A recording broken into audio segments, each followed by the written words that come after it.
Hi, welcome to B2YMS official channel. ఈరోజు మనం very crispy ఉల్లిపాయ పకోడీ ఎలా తయారు చేద్దామో చూద్దాం. దానికోసం మనం ఒక బౌల్ తీసుకొని 2 కప్స్ శనగపిండి అండ్ హాఫ్ కప్ బియ్య పిండి తీసుకోవాలి. దానికి తగినంత సాల్ట్, జీలకర్ర అండ్ కారం యాడ్ చేసుకోవాలి.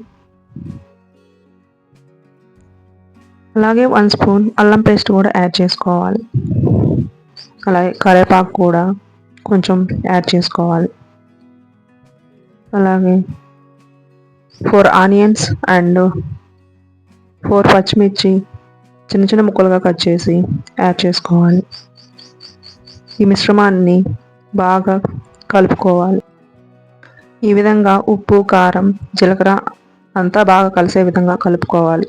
తర్వాత కొంచెం కొంచెంగా వాటర్ యాడ్ చేసుకుంటూ బాగా ముద్దగా కలుపుకోవాలి.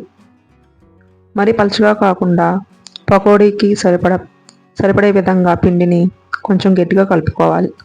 అప్పుడే పకోడీ చాలా క్రిస్పీగా వస్తాయి. ఈ విధంగా బాగా కలిపాక ఒక 5 నిమిషాలు పక్కన పెట్టుకోవాలి. ఈలోపు మనం బాండీని స్టవ్ మీద పెట్టుకొని పకోడీకి ఫ్రై చేయడానికి సరిపడా ఆయిల్ తీసుకోవాలి. ఆయిల్ బాగా హీట్ అయిన తర్వాత కొంచెం పిండి వేసుకొని చెక్ చేసుకోవాలి ఆయిల్ హీట్ అయిందా లేదా అని. తర్వాత పకోడీస్ ఈ విధంగా చిన్న చిన్నవి వేసుకొని ఈ విధంగా బాగా డీప్ ఫ్రై చేసుకోవాలి.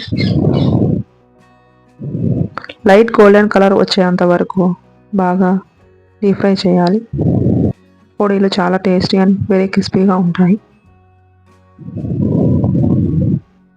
ఈ విధంగా లైట్ గోల్డెన్ కలర్ వచ్చిన తర్వాత ఒక బౌల్లో తీసుకోవాలి.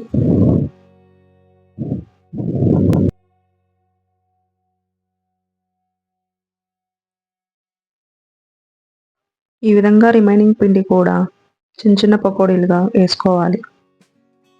మంటని మీడియం ఫ్లేమ్లో పెట్టుకొని ఈ విధంగా పకోడీలు చిన్న చిన్నగా వేసుకోవాలి. అప్పుడే పకోడీస్ మొత్తం లోపల పిండి లేకుండా బాగా క్రిస్పీగా ఉంటాయి. బాగా డీప్ ఫ్రై కూడా అవుతాయి.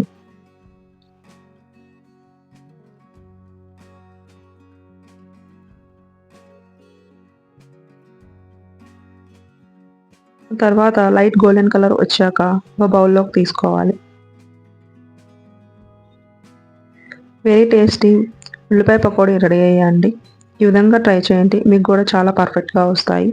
ఇలాంటి రెసిపీస్ మీకు కావాలంటే ప్లీజ్ సబ్స్క్రైబ్ మై ఛానల్.